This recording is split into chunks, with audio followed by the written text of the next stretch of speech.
तो अब चलिए चलते हैं सुप्रभात न्यूज डेस्क पर। सुन लेते हैं आज के स्थानीय समाचार पत्रों की सुर्खियां।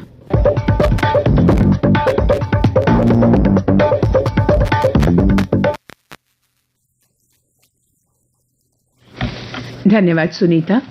समाचार पत्रों की सुर्खियों के साथ आज मैं हूं न्यूज डेस्क पर रेडियो सखी माधवी। एक समाचार जो आज सभी समाचार पत्रों में प्रमुखता से प्रथम सुर्खी के रूप में प्रकाशित हुआ है। देश में 2000 रुपए के नोटों का प्रचलन बंद कर दिया गया है। भारतीय रिजर्व बैंक ने शुक्रवार को ये घोषणा की। आरबीआई ने कहा कि स्वच्छ मुद्रा नीति के तहत 2000 के नोटों को चलन से वापस लेने का फैसला किया है। जिन लोगों के पास 2000 रुपए के नोट हैं, वे या तो इसे बैंक खाते में जमा करवा दें या 500 या छोटे नोट ले लें। नोट वापसी से काले धन पर कसेगा शिकंजा, डिजिटल भुगतान को मिलेगा और बढ़ावा। अर्थशास्त्री डॉक्टर शरद कोहली ने कहा, सरकार के इस फैसले को हम नोटबंदी नहीं बल्कि नोट बदली कह सकते हैं। उन्होंने कहा कि लोगों को इससे घबराने की जरूरत नहीं। ये समाचार आज सभी समाचार पत्रों के प्रथम पृष्ठ पर प्रमुखता से पहली बड़ी सुर्खी के रूप में प्रकाशित हुआ है और एक प्रमुख दैनिक अंग्रेजी समाचार पत्र का भी ये पहला बड़ा समाचार बना है।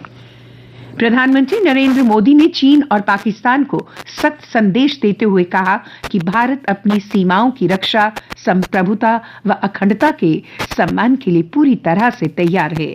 उन्होंने कहा कि भारत का प्रयास हमेशा सभी पड़ोसी देशों के साथ अच्छे व सामान्य रिश्ते बनाने का रहा है, लेकिन चीन के साथ द्विपक्षीय संबंध तब तक सामान्य नहीं होंगे जब तक सीमा पर शांति और स्थिरता नहीं होगी। उन्होंने कहा कि दोनों देशों के संबंध सामान्य होने से पूरी दुनिया को लाभ होगा।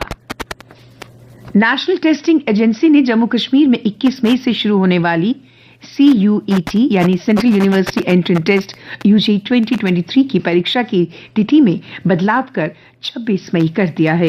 UGC अध्यक्ष प्रोफेसर M जगदीश कुमार ने बताया कि कुछ छात्रों को राज्य से बाहर के सेंटर मिले थे। उनकी दिक्कत को देखते हुए हमने परीक्षा डेट बदली है। जम्मू कश्मीर में अस्थायी परीक्षा केंद्र बनाने पर भी विचार किया जा रहा है। आपको बता दें कि भटिंडा और चंडीगढ़ तक दिए गए थे सेंटर। सोशल मीडिया पर दूर बने सेंटर को लेकर छात्रों ने परेशानी साझा की थी। G20 के संबंध में समाचार आज सभी समाचार पत्रों में प्रथम पृष्ठ पर प्रमुखता लिए हुए है। भारत G20 फोरम के जरिए दुनिया को अनुच्छेद 370 निरस्त किए जाने के बाद नए कश्मीर की झलक दिखाने जा रहा है। पहली बार G20 देशों के सदस्य कश्मीर का दौरा कर रहे हैं।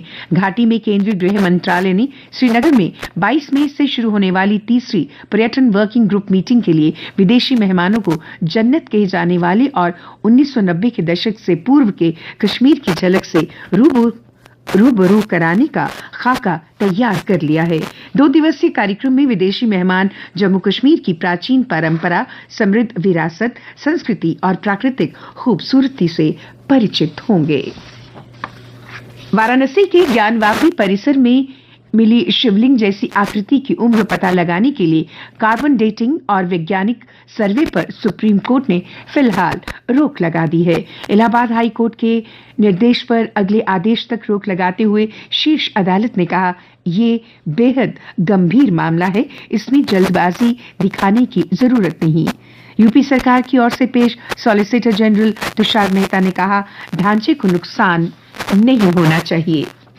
केंद्रीय गृह मंत्री अमित शाह ने गृह मंत्रालय में दूसरे चिंतन शिविर के दौरान आतंकवाद से निपटने, कट्टरपंथ, आंतरिक सुरक्षा, साइबर और सूचना सुरक्षा, नशीले पदार्थों, आपदा प्रबंधन जैसे मुद्दों पर कामकाज की प्रगति की समीक्षा की। शाह ने कहा, गृह मंत्रालय को 25 साल का रोड मैप तैयार करना चाहिए ताकि भारत को दुनिया में अव्वल बनाने में सफलता मिले।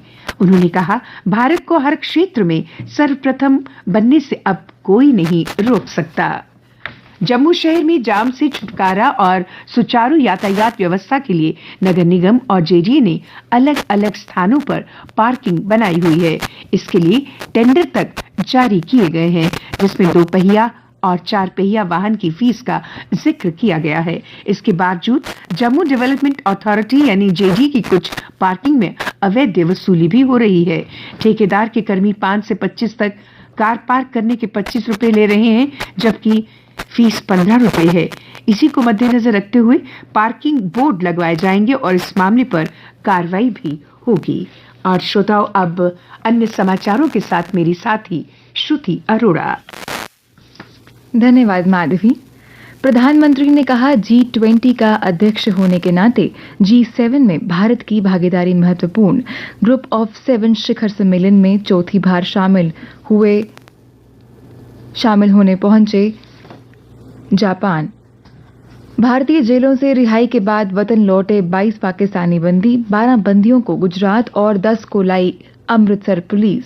डेबिट और क्रेडिट कार्ड से विदेश में 7 लाख रुपए तक खर्च किया तो नहीं कटेगा स्रोत पर कर संग्रह यानी TCS। G20 के लिए मंच तैयार, युवाओं में रोजगार को लेकर जागा विश्वास। कहा, बड़ी संख्या में विदेशी पर्यटन भी यात्रा पर आएंगे। प्रतिनिधि वैश्विक स्तर पर जम्मू कश्मीर और इसके पर्यटन के ब्रांड एम्बेसडर के रूप में काम करेंगे। G20 की सुरक्षा में ड्रोन से निगरानी, चप्पे चप्पे पर जांच, पुख्ता बंदोबस्त, होटलों में चेकिंग शुरू, सीमांत इलाकों में गश्त बढ़ाई। केंद्रीय संस्कृत विश्वविद्यालय को मिली NAC की A++ श्रेणी। श्री रणवीर परिसर के निदेशक ने इस उपलब्धि को देश के अन्य संस्कृत विश्वविद्यालयों के लिए बताया प्रेरणादायी। 1.5 माह से निदेशक का पद खाली, तबादले रुके, फाइलों के ढेर बढ़े। 22-11 हेड की फीमेल मल्टीपर्पज हेल्थ वर्करों को 6 महीनों से वेतन नहीं। और अब कुछ खेल समाचार। 7वीं जीत के साथ राजस्थान रॉयल्स के प्ले ऑफ के लिए उम्मीदें कायम। 5000 के साथ पंजाब हार के साथ बाहर। यशस्वी देवदत्त की अर्धशतकीय पारियों से रॉयल्स की 2 गेंद शेष रहते 4 विकेट से जीत। कप्तान धोनी को प्ले ऑफ का तोहफा देने उतरेगी चेन्नई। दिल्ली कैपिटल्स के खिलाफ आज से होगा मुकाबला। तीरंदाज ओजस और ज्योति स्वर्ण की दहलीज पर। सेमीफाइनल्स में इटली को शूट ऑफ में किया पराजित। सबसे अनुशासित गेंदबाज हैं पीयूष चावला। 16 साल में डाली सिर्फ 2 नो बॉल्स। एशियाई कुश्ती ट्रायल्स 5 भार वर्गों यानी 15 वेट कैटेगरीज में हरियाणा की 8 पहलवान चयनित। तदर्थ समिति की ओर से हो रहे ट्रायल्स में दिल्ली के 5 पहलवानों का भी चयन। यौन उत्पीड़न रोकथाम संबंधी नीति को मंजूरी देगी BCCI। और अब मौसम। जम्मू में तपिश का एहसास बढ़ा है, लेकिन संभाग के अधिकांश हिस्सों में दिन का तापमान अभी सामान्य से थोड़ा नीचे चल रहा है। कल जम्मू शहर में अधिकतम तापमान 36.5 डिग्री सेल्सियस और न्यूनतम तापमान 21 डिग्री सेल्सियस रिकॉर्ड किया गया। आज सूर्यास्त 7:26 पर होगा और कल सूर्योदय 5:31 पर होगा।